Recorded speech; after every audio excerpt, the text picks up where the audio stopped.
Basically जो medical problem होता है इसको हम लोग दो टाइप में बांट सकता है, एक है एक्सटर्नल, एक है इंटरनल। एक्सटर्नल मतलब बाहर से अगर कुछ प्रॉब्लम आपका बॉडी में हो रहा है, जैसे किसी को स्नेक बाइट कर लिया, किसी को मलेरिया हुआ, मतलब मच्छर ने काटा मलेरिया हो गया, किसी का बाइक एक्सीडेंट हो गया, इसके कारण कुछ उसका हड्डी टूट गया, कुछ खून बह रहा है, इसका जिस तरीके से ट्रीटमेंट करना चाहिए बेसिकली ये एक्सटर्नल प्रॉब्लम। लेकिन कभी कभी ऐसा कुछ होता है जो बाहर से कुछ भी नहीं हुआ लेकिन फिर भी उसका मेडिकल प्रॉब्लम है। जैसे मान लीजिए किसी का ब्लड प्रेशर है, ब्लड शुगर है, किडनी का प्रॉब्लम है, आर्थराइटिस का प्रॉब्लम है, ये कैसे हुआ? बेसिकली ये इंटरनल प्रॉब्लम है। ये होता है मेटाबॉलिक सिंड्रोम के कारण। मेटाबॉलिक सिंड्रोम मतलब एक आदमी जो भोजन कर रहा है, मतलब ये जो ह्यूमन बॉडी हम लोग जो खाना खाते हैं वो खाना क्या होता है, बॉडी में जाकर उसका मतलब उसका डाइजेस्ट होकर बॉडी में एज ए ग्लूकोज फॉर्मेट होकर जितना सारा बॉडी का सेल है उसमें चला जाता है। ये जो साइंस है बेसिकली ये बॉडी का ओन मैकेनिज्म है। मतलब जो खाना हम लोग खाते हैं उस खाने को किस तरीके से डाइजेस्ट किया जाएगा, बॉडी उसका जो डीएनए होता है खाने का उसी के ऊपर उसको डिपेंड करता है। मतलब एक एग्जाम्पल मैं दे रहा हूँ, मान लीजिए इमली एक खट्टा चीज़ है, इमली उसको आप थोड़ा सॉल्ट से थोड़ा मिर्ची से उसको मिलाया, उसको धूप में आप रखा, धूप में रखने के बाद आप उसको मतलब जो दोपहर हो जा रहा है उसके बाद उसको आप खाने के लिए सोच रहे हो। ये जो बात मैंने इमली के बारे में बात किया, मैंने खट्टा के बारे में बात किया, मैंने सॉल्ट के बारे में बात किया, क्या देखिए आपका मुंह में पानी आ रहा है। मतलब बॉडी का कैसे मैकेनिज्म सोचिए। मैंने एक चीज़ खाया नहीं, एक चीज़ के बारे में मैंने सोच रहा हूँ और उसी के कारण उसको किस तरीके से बॉडी डाइजेस्ट करेगा उसके लिए मुंह में पानी आ रहा है। उसी तरह अगर आप एप्पल खाते हो, आप अगर कुछ भी सब्जी खाते हो, वेजिटेबल खाते हो, उसको कैसे डाइजेस्ट किया जाएगा वो डिपेंड करता है उसका डीएनए के ऊपर। मतलब वो बॉडी उसको जानता है पहले से। वो कैसे जानता है? मान लीजिए और एक एग्जांपल है, आप एक आम का गुठली लेकर अमेरिका चला गया और वहाँ जाकर आप उस गुठली को मिट्टी में डाल दिया, पानी दिया और उसको कुछ दिन परवरिश किया। कुछ दिन के बाद वो जो गुठली आप मिट्टी में डाला था वहाँ से एक बनाना पेड़ आ गया। ये हो सकता है क्या? उस गुठली से क्या होता है, एक मैंगो ट्री आता है। कभी क्वेश्चन पूछा कैसे होता है? आप इंडिया से एक मैंगो का गुठली लेकर गया, अमेरिका चला गया और अमेरिका जाने के बाद वहाँ उस गुठली को मिट्टी में डाला और वहाँ से एक मैंगो का पेड़ आया। और वो पेड़ जब बड़ा होता है उसका जो पत्ता होता है वो एकदम मैंगो ट्री जैसे होता है और वहाँ से जो मैंगो होता है उसका जो ग्रीन कलर वो एकदम मैंगो जैसे होता है। जब वो मैंगो मतलब वो खाने का लायक बन जाता है, राइप हो जाता है, तब क्या उसका कलर भी चेंज हो जाता है। ये कैसे पॉसिबल है? ये ओनली पॉसिबल क्योंकि वो जो गुठली था उस गुठली के अंदर उसका जो डीएनए था उसमें सब कुछ कोडिंग था, उससे सब कुछ पता था। जैसे ह्यूमन बॉडी, जैसे एनिमल, जो भी कुछ आज ज़िंदगी नया ज़िंदगी लेता है उसका जो डीएनए होता है, जीन होता है, उसमें कोडिंग रहता है, सॉफ्टवेयर रहता है। उससे उसको पता चल जाता है ये अगर आदमी हो रहा है तो इसका 2 हाथ होना चाहिए, 2 पैर होना चाहिए, 2 उसका कान होना चाहिए। ये पूरा डीएनए सिस्टम ऐसी है, ये नेचुरल सिस्टम है। सो क्वेश्चन है खाना कैसे बॉडी में हजम होता है और वो कैसे बॉडी को मदद करता है। जो खाना हम लोग खाते हैं, protein, vitamin, nutrition, minerals, carbohydrate जो भी है, वो खाना क्या करता है, डाइजेशन होने के बाद वो स्टमक से निकल जाता है इंटेस्टाइन में। इंटेस्टाइन में जाने के बाद वो खाना क्या होता है, ब्लड वेसल में चला जाता है अगर लीवर उसको छोड़ देता है तो। और उस खाने के साथ इंसुलिन हार्मोन जाता है। इंसुलिन क्या करता है, एज ए रूम की उसका काम करता है। मतलब जितना सारा बॉडी का सेल है उस सेल में एज ए रिसेप्टर इंसुलिन क्या करता है, उस दरवाजे को खोल देता है। अगर दरवाजा सेल का खुल गया तो जो खाना है, जो ब्लड वेसल में जो ग्लूकोज है, वो ग्लूकोज क्या करता है, वो सेल में घुस जाता है। अगर मान लीजिए आपका बॉडी में अगर इंसुलिन कम है तो क्या होगा, जो जितना सारा बॉडी का जो सेल है उसका जो दरवाज़ा है वो दरवाज़ा खुल नहीं पाएगा। तो उसके कारण क्या होगा, आपका बॉडी का जितना सारा खाना है जो एज ए ग्लूकोज फॉर्मेट में ब्लड वेसल में जा रहा है वो क्या होगा, सेल में घुस नहीं पाएगा। तब क्या होगा, वो पड़ा रहेगा ब्लड वेसल में। You are a patient of diabetic. तो इसके काफ़ी सारे रीजन है। क्या क्या रीजन है? मान लीजिए आप खाना खा रहे हो, ऐसा कुछ खाना जो लीवर उसको नहीं चाह रहा है। लीवर क्या करता है, अगर एक्सेस ऑफ खाना बॉडी में आ रहा है तो क्या करता है, वो लीवर क्या करता है, लीवर में उसको रख देता है, स्टोर कर लेता है। लीवर का एक कैपेसिटी है, मतलब 100 ग्राम का ग्लूकोज को लीवर उसका डिपॉजिट का क्वालिटी है, मतलब कैपेसिटी है। अगर 100 ग्राम का ज़्यादा अगर ग्लूकोज अगर आपका लीवर में है तो लीवर क्या करता है, एक्सेस ऑफ ग्लूकोज को कन्वर्ट कर देता है ट्राइग्लिसरीन का रूप में। अगर ट्राइग्लिसरीन क्या होता है, एज ए फैट। अगर आप फैट टेस्ट करोगे, डॉक्टर लोग बोलता है सर आपका शरीर में LDL है, मतलब बैड कोलेस्टेरॉल है। ये बैड कोलेस्टेरॉल कहाँ से आया? लोग सोचता है मैंने तेल खाया, मैंने बटर खाया, मैंने घी खाया। नहीं, वहाँ से बैड कोलेस्टेरॉल नहीं आता है। मतलब आपका शरीर में जितना खाना चाहिए था उसका ज़्यादा खाना बॉडी में आ गया, तो बॉडी क्या करेगा, इन फ्यूचर उस खाने को यूटिलाइज करने के लिए वो लीवर उसको ट्रांसफॉर्म कर देगा फैट में। जैसे मान लीजिए कभी अर्थक्वेक हो गया, उस अर्थक्वेक का अंदर एक आदमी 3 दिन अटका पड़ा है, वो 3 दिन कुछ नहीं खाया फिर भी वो जिंदा है। कैसे? क्योंकि आपका बॉडी का जो लीवर है, लीवर क्या करता है, वो जो एक्सेस ऑफ फूड वहाँ स्टोर था उसको ब्लड प्रेशर में वो छोड़ देता है। तो ये भविष्य के लिए बॉडी का जो मैकेनिज्म है खाना को पकड़ कर रखता है, लेकिन कौन सा फॉर्मेट में है, वो bad cholesterol as a LDL। और ये जो बैड कोलेस्टेरॉल जिसको बोला जाता है फैट, बॉडी का ये जो फैट है, ये फैट डिस्ट्रीब्यूशन एक एक्स फैक्टर करता है। एक्स फैक्टर मतलब मान लीजिए किसी का अगर फैट बॉडी का बाहर अगर स्टोर हो रहा है, जिसको बोला जाता है सब्सटेंशियल फैट, जिसके हम लोग बोलते हैं भाई वो ओबेसिटी, वो ओबेस हो गया, वो मोटा हो गया, उसका पेट में चर्बी जम गया, उसका हाथ में गर्दन में चर्बी जम गया, पैर में चर्बी जम गया। तो बेसिकली ये क्या है, ये आपका एक्सेस ऑफ खाना है। अगर कभी कभी लगता है एक आदमी दुबला पतला है लेकिन फिर भी उसका अगर कोलेस्टेरॉल चेक किया गया उसका कोलेस्टेरॉल भी ज़्यादा है, वो कैसे? अभी क्या किया, बॉडी का मैकेनिज्म कोई कोई जगह में फैट को बाहर निकाल देता है, कभी कभी फैट को उसका अंदर का जो ऑर्गन है उस ऑर्गन का अंदर वो छुपा कर रखता है, जिसको बोला जाता है विस्सेरियल फैट। ये जो विस्सेरियल फैट है ये बहुत खतरनाक फैट है। इसी के कारण लोगों का आज का दिन में ज़्यादा से ज़्यादा तकलीफ हो रहा है, क्योंकि आपका जो ऑर्गन है उसका जो स्पेस है वो एकदम एक लिमिटेड है। आपका हार्ट का पेस, आपका किडनी का पेस एक लिमिटेड है। वहाँ अगर फैट जमेगा तो वो लिमिटेशन ख़त्म हो रहा है, वहाँ पेस कम हो रहा है। अगर वहाँ पेस कम हो जाएगा तो बॉडी में तकलीफ होना चालू हो जाएगा। जब आपका लीवर ज़्यादा से ज़्यादा ग्लूकोज स्टोर करते जाएगा तो एज आपका लीवर फैटी लीवर रूप में बदल जाएगा। मतलब हम लोग बोलते हैं क्या, अगर कोई दारू पी रहा है तो उसका लीवर फैटी लीवर हो सकता है, बट एज ए कोई ऐसा दारू नहीं पी रहा है लेकिन फिर भी उसका फैटी लीवर हो सकता है, क्योंकि वो ऐसे कुछ खाना खा रहा है जो खाना उसका बॉडी के लिए इतना ज़रूरत नहीं है। सुबह से शाम तक वो खाना खाते जा रहा है, लेकिन वो खाना हजम तो हो रहा है, लेकिन वो खाना को मतलब बॉडी से निकाल देने के लिए जो एक्सरसाइज होना चाहिए, जो काम होना चाहिए, जो मेहनत होना चाहिए, वो उतना मेहनत नहीं कर रहा है। इसके कारण बॉडी में क्या हो रहा है, एक्सेस ऑफ ग्लूकोज स्टोर हो रहा है। अगर बॉडी में एक्सेस ऑफ ग्लूकोज स्टोर होगा तो बॉडी का मैकेनिज्म क्या होगा, उस ग्लूकोज को बॉडी का सेल का अंदर घुसा देना। जब इंसुलिन ने क्या किया, उस ग्लूकोज को लेकर आपका बॉडी का सेल में जाएगा, बॉडी का सेल दरवाज़ा नहीं खुलेगा, वो डरेगा, क्योंकि उसका सेल में पूरा भरपूर खाना पड़ा है, वो अभी तक उसको खर्च नहीं कर पाया, मतलब उसका अभी तक वो उसको यूटिलाइज ही नहीं कर पाया।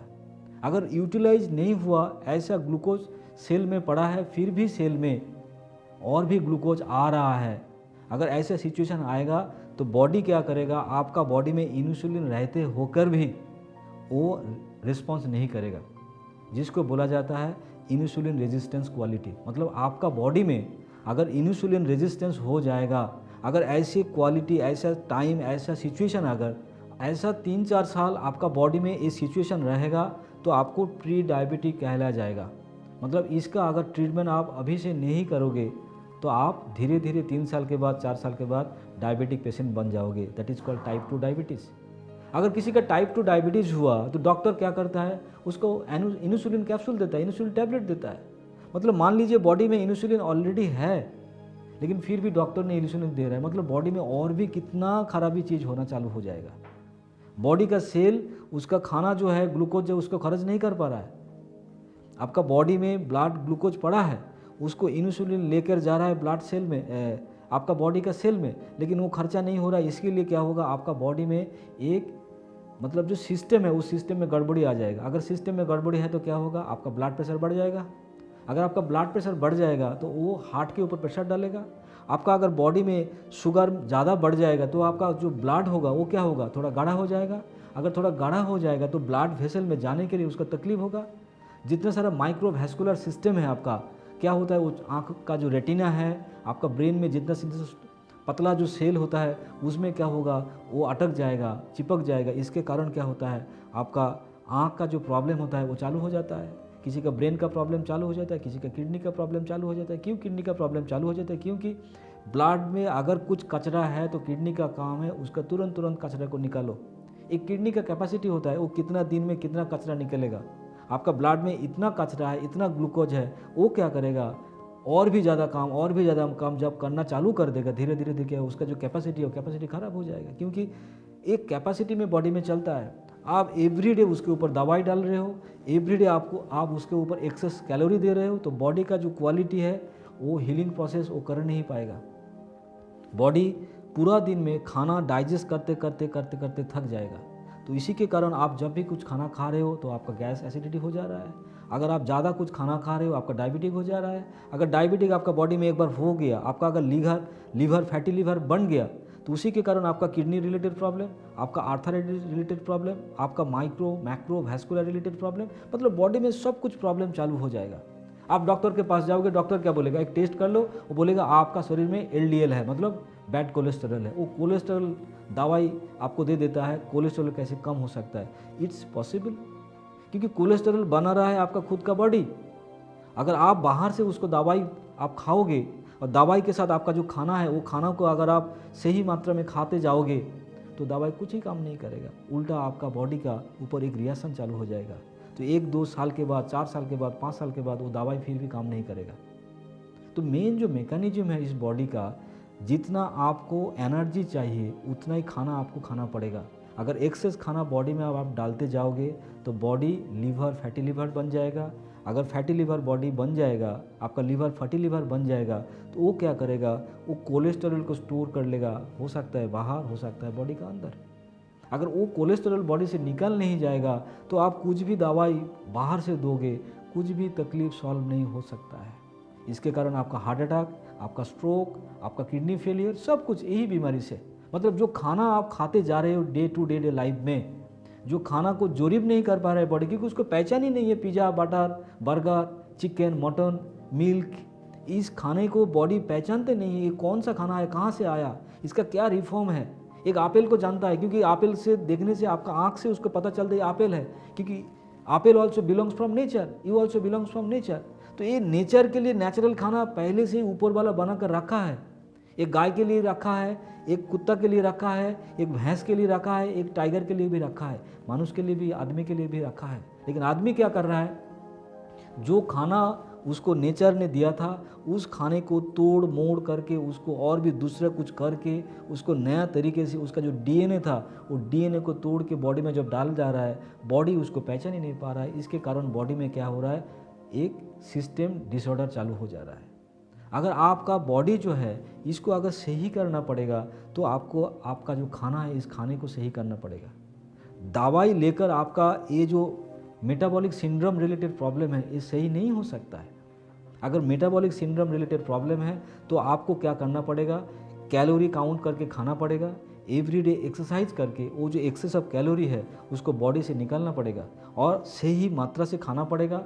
बॉडी को टाइम देना पड़ेगा वो खाना को पचाने के लिए, हजम करने के लिए। नहीं तो उसके ऊपर और भी अगर खाना डालोगे तो क्या होगा, वो अंदर में जाकर एसिडिटी, गैस ये फॉर्म होते जाएगा। और ये मतलब 1 दिन, 1 साल, 2 साल करते करते जब और भी बीमारी बढ़ते जाता है तब क्या होता है, लोगों का कैंसर हो जाता है, लोगों का हार्ट फेल हो जाता है, लोगों का स्टमक डिसऑर्डर हो जाता है, लोगों का और भी कुछ प्रॉब्लम हो जाता है। बेसिकली जो रीजन जो है वो है फैटी लीवर।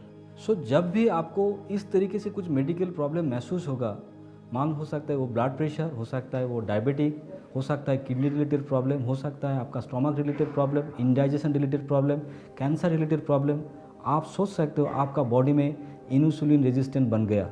मतलब आपका शरीर में जो LDL है, जो बैड कोलेस्ट्रॉल है, उसका मात्रा बढ़ गया। मतलब आपका लीवर सही मात्रा से काम नहीं कर रहा है। मतलब जो खाना आप खा रहे हो वो एक्सेस ऑफ फूड, और वो खाना आपका बॉडी के लिए सही नहीं है। तो अगर उस जो बीमारी है, उस बीमारी को अगर जड़ से आपको ख़त्म करना होगा तो तुरंत क्या करना पड़ेगा, आपको भूखा रहना पड़ेगा। मतलब आपका बॉडी अगर आपको सही ढंग से अगर काम करना पड़ेगा तो कभी कभी आपको भूखा रहना पड़ेगा, क्योंकि आपका बॉडी का जो एक्सेस ऑफ फूड पड़ा है अंदर, बॉडी क्या करेगा, एज ए कीटोन बॉडी उसको खा लेगा। मतलब एक्सेस ऑफ शुगर जो पड़ा था बॉडी में, अगर आप भोजन नहीं करोगे तो बॉडी क्या करेगा, अंदर का जो फैट है उसको फिर खा जाएगा, जिसको साइंटिफिकली बोला जाता है कीटोन बॉडी। मतलब वो खाना बॉडी खा लेगा। तो इसीलिए जितना सारा हम लोगों का धर्म है, मतलब मुस्लिम बोल सकते हो, हिंदू बोल सकते हो, क्रिश्चन है, सब धर्म में देखिए फास्टिंग चालू है, रोज़ा है। हिंदू धर्म में कितना सारा पूजा का व्रत है, कितना सारा क्या है। क्रिश्चन में कितना सारा जो लोग फास्टिंग करता है। तो ऐसे अगर फास्टिंग आप बीच बीच में करते रहेंगे तो क्या होगा, आपका बॉडी और भी हल्का होते जाएगा और बॉडी का अंदर जो जितना सारा कचरा है, जितना सारा आपका जो एक्सेस ऑफ कैलोरी जमा हुआ पड़ा हुआ है तो वो खर्चा हो जाएगा। अगर खर्चा हो जाएगा तो बॉडी क्या होगा, बॉडी और भी फ्री होकर काम चालू कर देगा। और बॉडी का खुद का एक हीलिंग प्रोसेस है, जिस प्रोसेस में बॉडी खुद ही को खुद ठीक कर लेगा। क्योंकि आज का दिन में ओनली ह्यूमन बॉडी के लिए डॉक्टर है, हॉस्पिटल है। इसके छोड़ के कितना सारा एनिमल है इस दुनिया में, किसी के पास कोई डॉक्टर नहीं है, हॉस्पिटल भी नहीं है। वो लोग जीते हैं मस्त, और उसका लाइफ टाइम ख़त्म होने के बाद वो लोग मरते हैं। उसका बीच में उसका कुछ भी तकलीफ नहीं होता है, उसका घर नहीं होता है, कपड़ा नहीं होता है, क्योंकि वो नेचर को साथ चलता है, नेचर को लेकर चलता है, नेचर के साथ। नेचर का जो भजन उसको दिया गया है, जो स्टाइल में उसको रहने के लिए सिखाया गया है, उसी हिसाब से वो चलता है। तो इसीलिए क्या होता है, नेचर उसको प्रोटेक्ट कर लेता है। अगर आदमी का कुछ बीमार हो रहा है तो please go through the nature. अगर नेचर का आप अगर मानोगे, नेचर के साथ चलोगे तो नेचर आपको मदद कर सकता है। आज फ्यूना हर्बल में जितना सारा प्रोडक्ट है वो नेचर रिलेटेड है। आप कितना भी कुछ करोगे, अगर नेचर के साथ नहीं जाओगे तो वो तकलीफ़ कभी भी नहीं ठीक हो सकता है। तो इसी के आधार पर मैंने 3 किताब लिखा है, जो है ब्रेकफास्ट, लंच, डिनर। इसको अगर आप पढ़ेंगे, वो हिंदी में भी है, बंगाली में भी है। इसको अगर आप पढ़ेंगे तो आपको पता चल जाएगा। डायबिटिक मुक्ति, डायबिटिसिटी के बारे में मैंने एक किताब लिखा वेरी रिसेंट। वो अगर किताब पढ़ेंगे तो वो आपको काफ़ी मदद करेगा, क्योंकि उसके आपको कोई भी मेडिसिन खाने का कोई ज़रूरत ही नहीं है। विदाउट मेडिसिन आप जितने सारा आपका मेटाबॉलिक सिंड्रोम रिलेटेड तकलीफ है उसको आप सॉल्व कर सकते हो। सो आज अगर आपको हेल्दी रहना होगा तो नेचर के साथ रहना पड़ेगा। नेचर आपको सब कुछ संभाल लेगा। आपका जितना सारा तकलीफ है, आप नेचुरल रहिए, आपका तकलीफ दूर हो सकता है। आप अगर सोच रहे हैं मेडिसिन मेरे को बचा लेगा, डॉक्टर मेरे को बचा लेगा, तो शायद आप गलत सोच रहे हो। तो हेल्दी लाइफ लीड कीजिए, मेरा सबको एक विश है, क्योंकि आप अगर सोच बदल लेंगे तो आपका ज़िंदगी बदल सकता है। Thank you, wish you happy and healthy life.